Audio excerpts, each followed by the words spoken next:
우리나라 지난해 이 IMF 때요, 동아일보에 한 감동적인 기사가 실렸었더랬습니다. 제목이 이렇게 되어 있는데요, 태평양에서 건너온 사랑. 이게 무슨 기사인고 하니, 미국에 있는 한 단체가 한국에 있는 우리 NGO 단체에 팩스 한 장을 보냈습니다.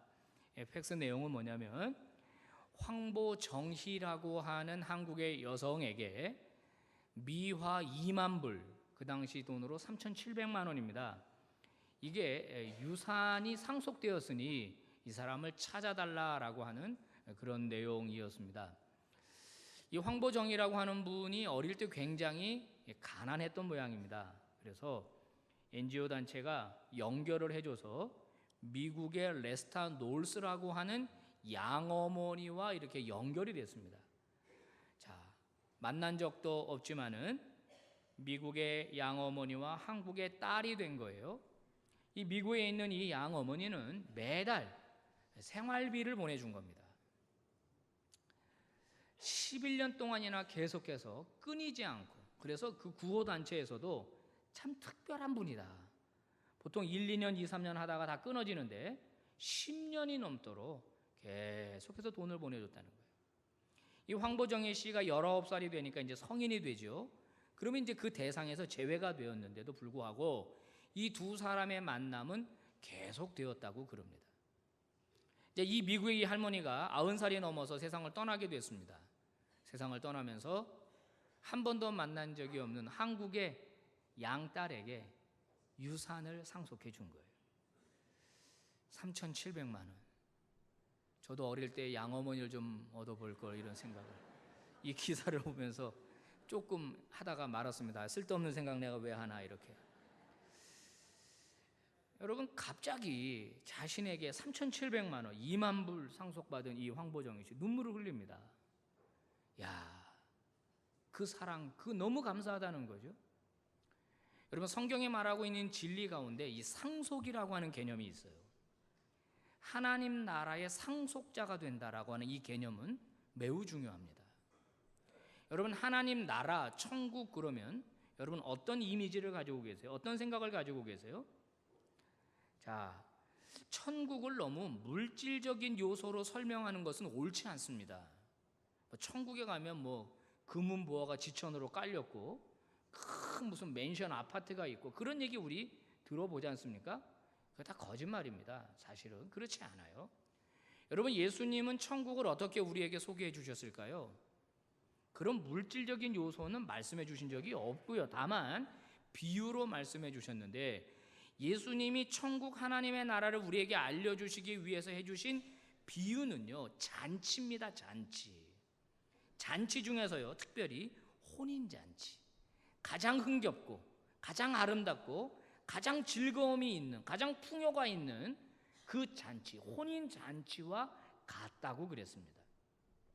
자, 그 혼인잔치에 참석해서 맛있는 음식을 먹고 교제하는 것은 하나님 나라에 올라가서 하나님과 누리게 될 풍요를 말하는 것이에요. 여러분, 인간이 벌이는 잔치는요, 제한적이고 임시적입니다. 기쁘고 즐겁지만 그건 곧 끝나버리고 말아요. 그런데 하나님 나라에서 누리게 될 잔치는 영원하다는 것입니다. 자, 인간은 이 세상에 살면서 죽음의 그림자에서 벗어날 수가 없죠. 사탄의 통치 방법, 죽음입니다. 우리 인간은 늘 죽음의 두려움 속에서 살아요. 자, 죽으면 나는 소멸될 것이다, 끝이다 라고 생각하고 살지만, 여러분, 예수님이 말씀하신 하나님의 나라는요, 죽음이 사라지고 하나님의 영원한 생명을 소유하게 되는 바로 그곳이 하나님의 나라라는 겁니다. 자, 하나님의 나라에 들어가면 눈물도 없고 다시는 곡하는 것도 없고 슬퍼하는 것도 없게 된다. 하나님의 나라는 마치 신부가 신랑을 위하여 단장한 것과 같다. 이것이 성경이 우리에게 전해주고 있는 하나님의 나라입니다. 그 하나님의 나라에서 하나님과 함께 평강을 누리고 부요를 경험하며 살아가는 것이, 그게 영생이에요. 그러니까 물질적 요소라기보다는 나를 창조하신 하나님과의 관계성 속에서 천국을 이해해야 한다는 것입니다. 자, 외국에 나간 유학을 갔거나 지방으로 이제 이 대학을 간 자녀가 학기를 끝내고 집으로 돌아옵니다. 집에 돌아오자마자 뭐라 그럽니까? 아, 너무 좋아요. 너무 좋아요. 엄마 아빠가 이렇게 계시고 우리 집에 오니까 너무 좋아요. 행복해요. 그럽니다. 그게 뭐예요? 우리가 하나님 나라 가서 아버지 집에 들어갔을 때 우리가 경험하는 거예요. 아버지 품에 안기게 될 때 너무 좋아요. 너무 좋아요. 우리는 비로소 거기서 행복을 경험하고 거기서 안정을 경험하고 평강을 경험하게 되는 겁니다. 자, 그러므로 우리가 하나님 나라의 상속자가 된다는 것은 매우 중요합니다. 여러분, 하나님 나라의 상속자가 된다는 것은요, 결국 구원과 직결되는 것입니다. 하나님의 나라의 상속자가 되지 못하면요, 구원 못 받는 거예요. 그 하나님의 나라 못 들어가는 겁니다. 천국 못 가는 거예요. 자, 어떻게 해야 우리가 하나님 나라를 상속할 수 있을까요? 하나님의 자녀가 될 수 있을까요? 오늘 성경은 그것을 우리에게 말해주고 있는 겁니다. 자, 오늘 본문에서 사도 바울은요, 어떻게 하면 우리가 하나님 나라의 상속자가 될 수 있는지를 말하는데, 먼저 말하는 것은 뭐냐면 잘못된 방법이 있다는 거예요. 하나님의 나라 상속자가 되어야 되는데 잘못된 방법을 붙들면 안 된다라는 거예요. 그게 뭐냐? 율법을 지키려고 하는 것. 율법을 완벽하게 지킴으로써 내가 의의를 얻고 그 의의를 가지고 하나님 나라의 상속자가 될 수 있다고 생각하는 것은 잘못된 시도다라고 말하는 것입니다. 사도 바울이 사역했을 당시 유대인들은 이 율법, 하나님의 이 율법을 지키는 것이 하나님의 나라를 상속하는 유일한 길이라고 생각했어요. 여러분, 율법이 뭔지 아세요? 율법 하잖아요. 율법은 다른 게 아니고 하나님이 이스라엘 백성들에게 지키라고 준 법, 그게 율법이에요. 창세기부터 신명기까지를 모세 오경이라고 하는데요, 이게 율법 책입니다. 율법. 그 안에 핵심은 레위기죠. 레위기를 읽어보면 해라 하지 말라라고 하는 법이 나와 있어요. 그것을 지키라고 하나님이 법을 주셨는데 그게 율법이에요. 자, 바울은 그 율법이라고 하는 것은 유효기간이 있다는 겁니다. 그래서 유효기간이 다 되면 마치 폐기 처분해버리는 음식이나 이런 것처럼 유효기간 때까지만 율법이 필요하다는 것이죠. 자, 오늘 본문에 그가 사용한 전치사 어렵지 않아요. 23절 보세요. 믿음이 오기 전에 이렇게 돼 있죠. 뭐뭐 전에라고 하는 이 전치사가 매우 중요한 기능을 합니다. 23절 하반절에는요, 믿음의 때까지, 그래서 뭐뭐 때까지 이렇게 돼 있죠. 25절에 보면 믿음이 온 후로는, 뭐뭐 후로는 이렇게 돼 있습니다. 그러니까 바울이 사용한 전치사는요, 뭐뭐 전에, 뭐뭐 때까지, 뭐뭐 후로는 이 전치사를 사용함으로써 율법의 유효기간이 있다는 것을 강조하고 있습니다. 자, 제가 이해하기 쉽게 한번 설명을 해보겠습니다. 우리나라 지금 현재 대통령은 박근혜 대통령입니다. 그런데요, 내년 12월 20일이 되면 새로운 대통령 선거가 치러지게 되고 새로운 대통령이 뽑히게 됩니다. 박근혜 대통령의 임기는 내년 12월 20일까지입니다. 그 후로는 새로운 대통령이 통치를 하게 됩니다. 새로운 대통령이 청와대로 온 후로는 박근혜 대통령이 더 이상 대통령의 노릇을 할 수가 없게 돼 있어요. 자, 그겁니다. 바로 대통령의 임기가 정해지고 그 임기가 끝나면 그가 더 이상 대통령의 직분을 감당할 수 없는 것처럼 율법이라고 하는 것은 유효기간이 있다는 것이에요. 자, 그러면 언제까지입니까? 자, 믿음이 오기 전까지다. 믿음이 온 다음부터는 율법은 더 이상 필요하지 않다는 겁니다.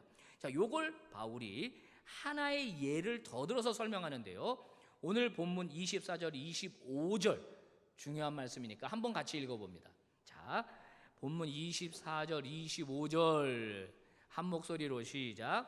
이같이 율법이 우리를 그리스도께로 인도하는 초등교사가 되어 우리로 하여금 믿음으로 말미암아 의롭다함을 얻게 하려 함이라. 믿음이 온 후로는 우리가 초등교사 아래에 있지 아니하도다. 자, 여기 초등교사라고 하는 이 표현이 중요한데요.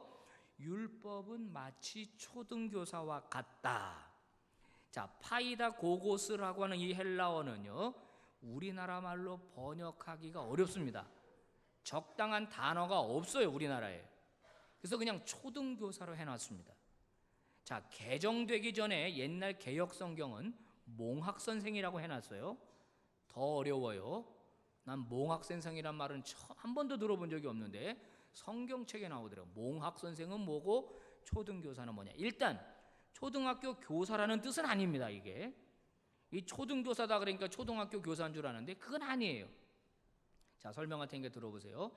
플라톤이 쓴 책 중에 더 리퍼블릭이라는 책이 있습니다. 그 책에 보면 당시 노예의 직책은 굉장히 다양했다고 그래요. 특별한 이 특기를 가진 노예들이 여러 분야가 있었다고 그럽니다. 자, 먼저 초등교사 노예가 있었고요. 아이를 기르는 유모가 있었고요. 이발사도 있었고요. 그리고 요리사도 있었습니다. 다 노예입니다. 근데 이분들은 특기를 하나씩 다 가지고 있는 거예요. 그냥 잡일을 하는 노예가 아니라 특별하게 이발이면 이발, 노예면 노예, 초등교사는 초등교사 이 역할을 하고 있었다는 겁니다. 자, 고대 사회에서 아들을 양육할 책임은 아버지에게 있었습니다. 아버지는 아들을 가르치고 훈육할 책임이 있었는데요.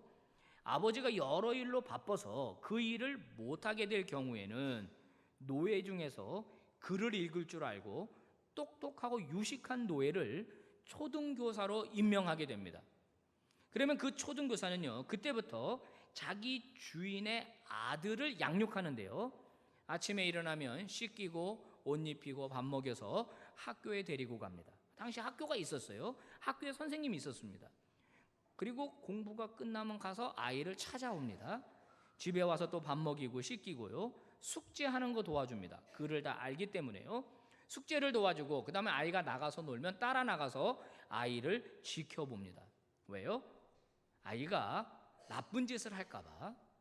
비윤리적인 행동을 하거나 잘못을 하게 되면 이 파이다 고고스 초등교사는 하지 마 하고 제재를 하게 돼 있어요.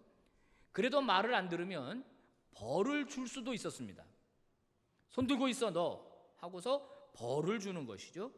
이게 바로 파이다 고고스의 역할입니다. 그런데 이 아이가 점점 성장을 해서 19살이 되면 성인식을 합니다. 성인식을 하고 나면요, 이 초등교사와 이 아이의 관계가 역전이 돼요. 자, 거기다가 만약에 아버지가 유언장이라도 써서 미리 모든 재산을 이 아들에게 양도하는 날이면 이 파이다 고고스 초등교사는요, 더 이상 이 아이를 간섭하고 훈육하거나 가르칠 책임이 없고 의무도 없습니다. 오히려 이 아이의 지시를 받아야 돼요. 이 아이가 주인이 되는 겁니다. 무슨 말입니까? 바울이 하고 싶은 얘기는 뭐냐면 초등교사라고 하는 이 직분은 영원한 게 아니라는 거예요. 어느 때까지라는 겁니다. 어느 때? 아이가 성인이 될 때까지만이지 성인이 되고 난 다음에도 너 밥 먹어라 씻어라 이를 못한다는 거예요. 그 다음부터는 율법이 그와 같다는 겁니다. 율법에는 유효기간이 있다는 거예요. 어느 때까지? 믿음입니다. 믿음이 올 때까지 율법은 거기까지라는 거예요. 그러면 율법의 기능이 뭐냐? 라고 말할 때 율법의 기능은 첫 번째, 우리로 하여금 죄가 무엇인지 알게 해주는 기능이 있다는 거예요. 자, 법으로 정하지 않으면 죄인 줄 모르게 된다는 거예요. 자, 옛날에 횡단보도 없었습니다. 신호등 없었습니다. 길을 마음껏 그냥 내가 건너고 싶을 때 건넜습니다. 자, 법 어긴 게 아니었어요. 도로교통법이 생기고, 자, 신호가 생기고, 라인이 생기고, 횡단보도가 생겼습니다. 자, 법이 도로교통법 무단횡단하면 벌금 뭅니다. 그때 횡단하게 되면 그건 죄라는 거예요. 그건 잘못이라는 거예요. 마찬가지로 이 율법이 없었을 때는 내가 내 마음대로 다 행동하고 다 살아도 죄인 줄 몰랐는데 법이 정하고 나니까 이게 죄인 줄 깨닫게 됐다라고 하는 거예요. 그게 율법의 기능이에요. 두 번째 기능은 더 중요합니다. 자, 그러면 율법을 완전하게 지키는 사람이 있느냐? 없다는 거예요. 그러면 결국 어떻게 되죠? 범법자가 되는 겁니다. 그러면 이것을 해결하기 위해서는 어떻게 할 수밖에 없느냐? 예수 그리스도께로 나아갈 수밖에 없다는 거예요. 바로 율법의 기능은 두 번째, 우리를 예수 그리스도께로 인도하는 역할을 한다라고 하는 겁니다. 바울은요, 율법이 나쁘다고 말하지 않습니다.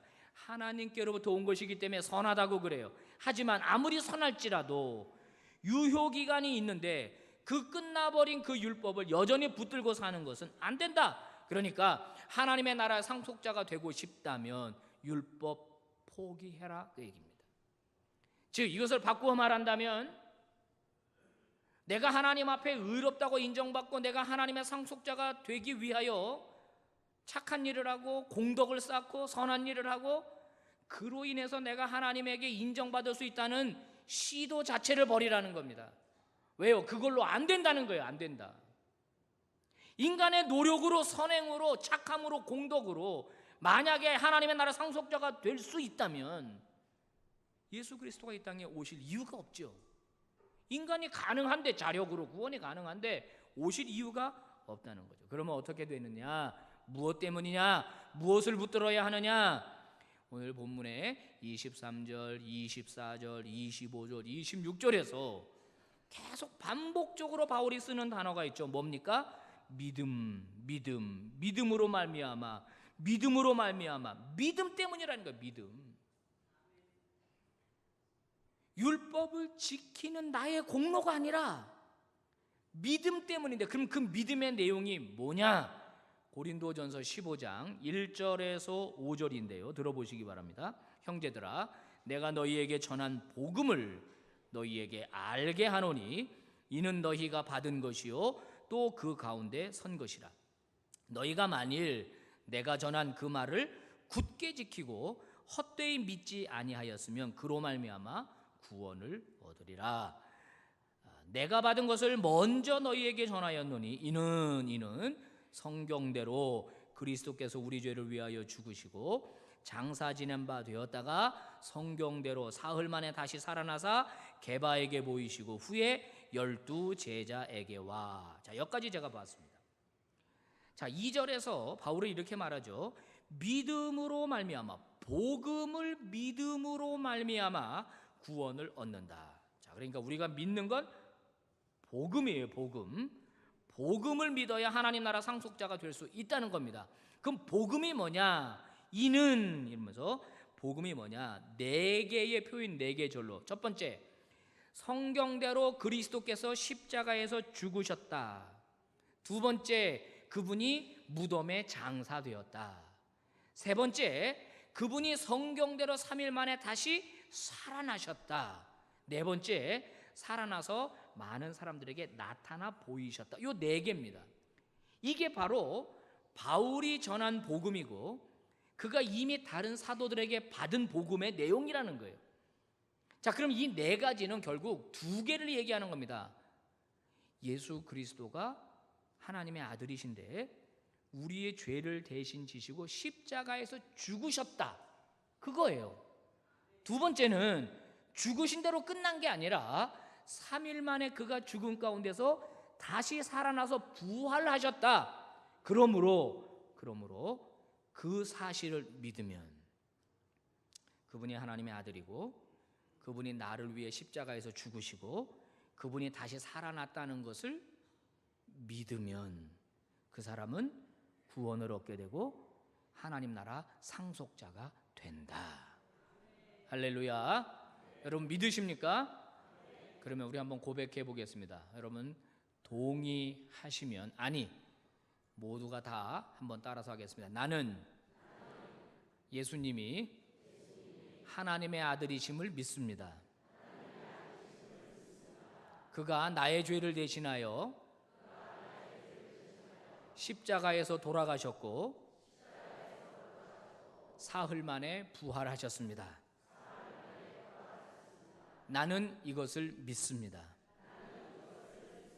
할렐루야. 이렇게 믿는 사람들에게 구원이 임하고 그 사람이 하나님 나라의 상속자가 된다는 것입니다. 자, 현대 사회에는요, 본인이 공부를 열심히 하거나 또는 돈을 많이 벌면은요, 신분 상승이 그래도 가능합니다. 물론 뭐 흙수저, 금수저 논란도 있습니다만은, 뭐 개천에서 더 이상 용이 안 난다 이런 얘기도 있습니다만은, 그래도 신분 상승이 가능하죠. 그러나 고대 사회에서는요, 자신의 노력으로 신분 상승은 불가능했습니다. 부모로부터 물려받은 귀속 지위는 절대적인 것이었어요. 그 고리를 깨뜨릴 수가 없었습니다. 아버지가 노예면 자식도 노예입니다. 아버지가 천민이면 자식도 천민입니다. 이게 바뀌는 것은 불가능했어요. 거의 불가능했어요. 방법이 하나 있죠. 하나, 뭐죠? 둘이라고 볼 수 있어요. 첫 번째 방법은 불가능해요. 왜냐하면 내가 돈을 많이 벌어서 내가 내 노예값을 지불하는 건데 그건 불가능하고, 두 번째는 주인의 양자가 되는 거예요. 양자. 그 방법이 하나 있었어요. 신분 상승할 수 있는 길은 그 방법밖에 없었어요. 자, 사랑하는 여러분, 우리들은요, 태어나면서부터 우리의 부모와 부모 세대 저 끝으로 올라가면 인류의 시조인 아담으로부터 물려받은 죄의 유전이 있습니다. 여러분, 우리는요, 죄의 속성을 가지고 태어난 사람들이에요. 그래서 성경은 우리를 향해서 뭐라고 말합니까? 전적으로 타락한 자이며 자신의 구원에 대하여 무능한 자라고 얘기를 합니다. 여러분, 우리는 죄를 지을 수밖에 없는 존재예요. 그러니까 결국 우리에게 기다리고 있는 것은 무엇입니까? 하나님의 심판이라는 거예요. 심판.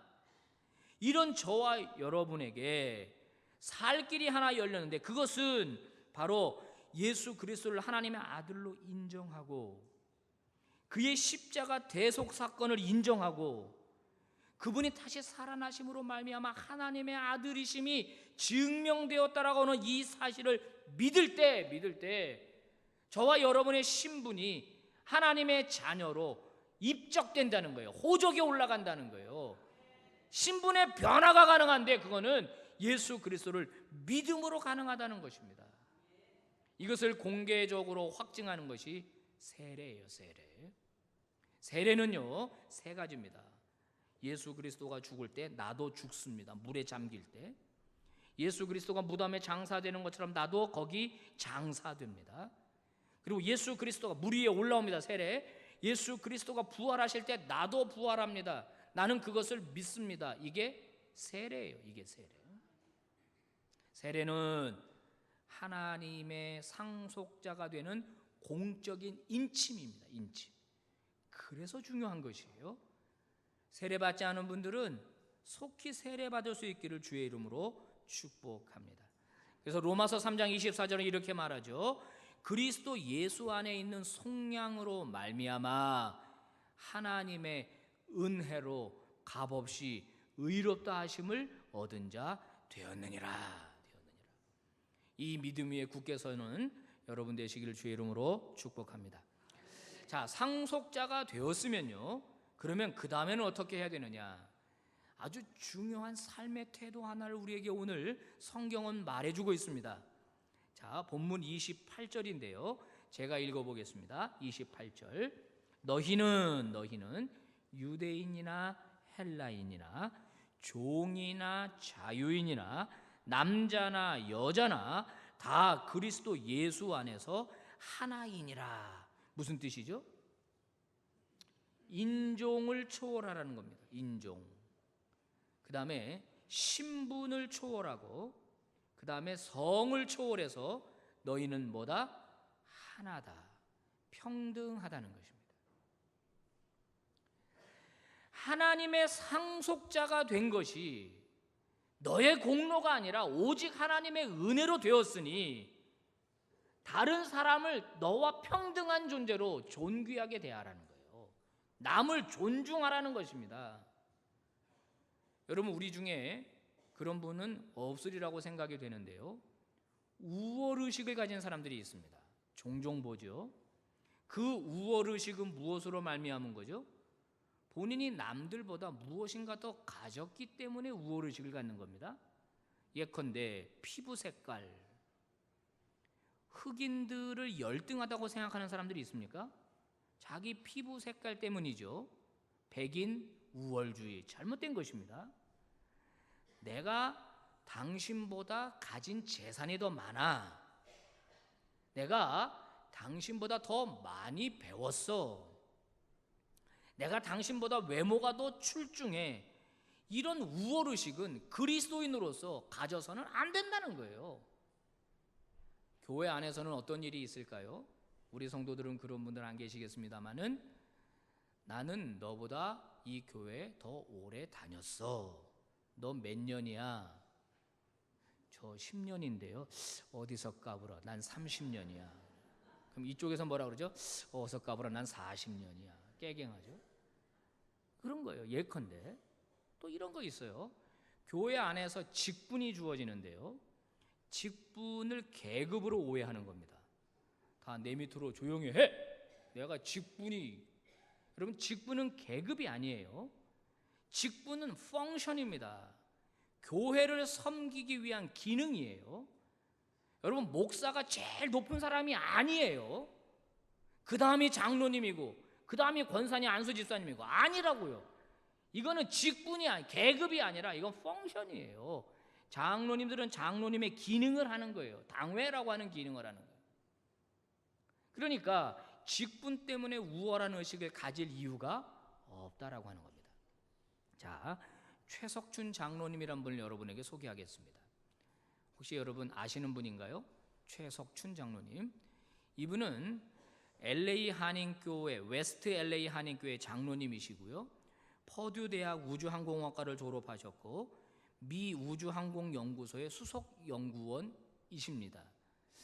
제가 지금 은퇴했는지는 확인을 못했어요. 지금 50대 후반 정도 되셨을 거로 봅니다. 60대 초반이나.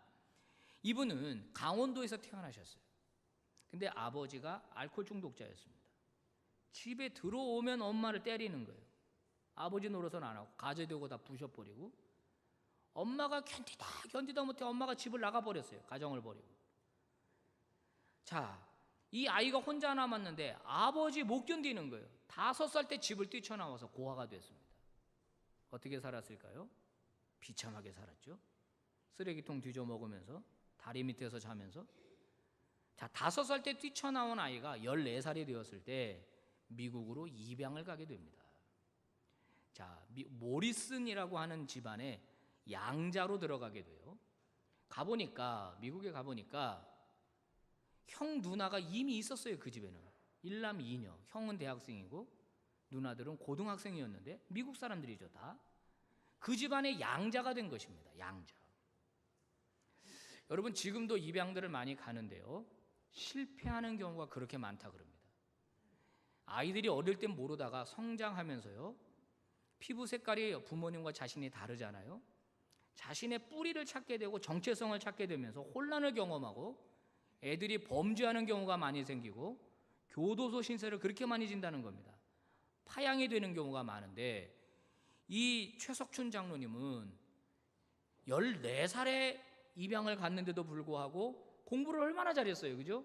좋은 대학에 들어가고 좋은 직장을 얻게 됐고, 또 그 모리슨 아버지로부터, 양아버지로부터 신앙까지 물려받았습니다. 훌륭한 인물이 되었죠.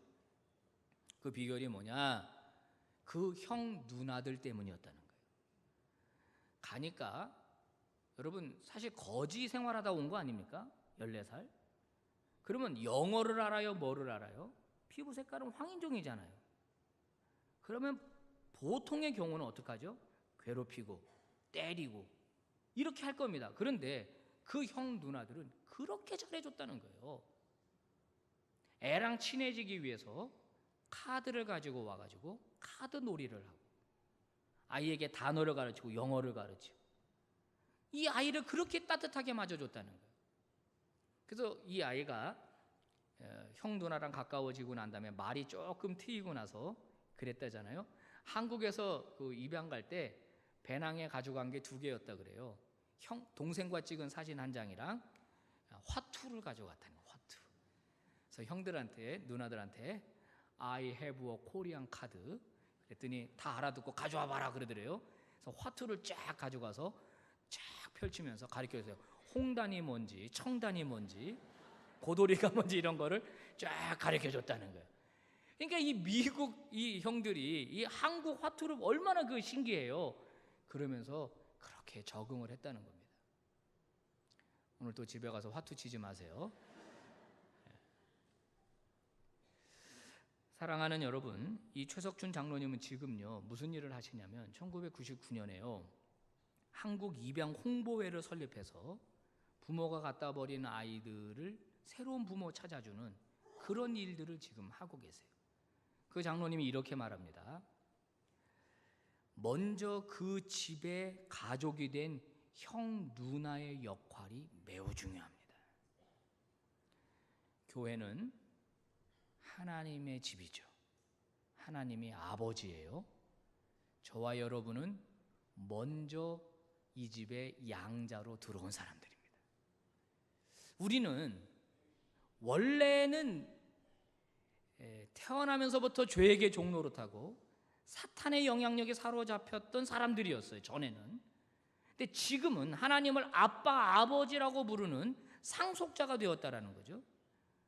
예수 그리스도를 믿음으로 말미암아 하나님의 호족에 올라갔고 하나님 나라의 상속자가 되었습니다. 이제 하나님의 모든 것은 우리의 것이 되었죠. 하나님의 생명은 우리 생명입니다. 그래서 우리가 영원히 사는 거예요. 하나님의 부요가 우리에게 임하게 되는 것이죠. 자, 그러니 상속자답게 살아야 합니다. 하나님의 자녀답게 살아야 되겠죠. 어떻게 해야 되겠습니까? 먼저 우리가 상속자가 되었으니 나중에 온 양자된 사람들에게 잘해줘야 된다 이 말이에요. 우리에게 달렸다 이 말이에요. 새 가족들, 앞으로 우리 교회의 가족이 될 사람들, 이 사람들 잘 돌봐줘야 돼요. 화투 치지 말고 잘 돌봐줘야 돼요. 사랑으로 돌봐줘야 돼요. 존중해줘야 돼요.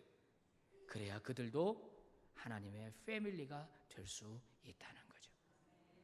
사랑하는 성도 여러분, 우리가 붙들어야 할 것은 믿음입니다. 믿음, 오직 믿음, 오직 믿음. 이 믿음 붙들고 하나님 나라의 상속자답게 품위 있게 살아가시는 믿음의 종들 되시기를 축복합니다. 기도하겠습니다. 하나님 아버지 고맙습니다. 말씀 주시니 감사합니다. 하나님, 저희들은 죄에게 종노릇하던 자들이었습니다. 하나님의 자녀가 될 수 없는 자들이었습니다. 그럼에도 불구하고 예수 그리스도로 말미암아 저희 모두를 하나님 나라 자녀 삼아 주시니 상속자가 되게 해 주시니 감사합니다. 이 믿음 붙들게 하여 주시옵소서. 내 공로를 붙들지 않게 하시고 내 선행을 붙들지 않게 하시고 내 헌신을 내세우지 않게 하시고 오직 십자가 은혜만 붙들고 살아가는 믿음의 종들 다 되게 하여 주시옵소서. 서로를 존중하게 하시고 서로를 귀하게 여기게 하여 주옵시고 사랑하며 섬기는 우리 서부제일이 되게 하여 주시옵소서. 예수님 이름으로 기도 올리옵나이다. 아멘.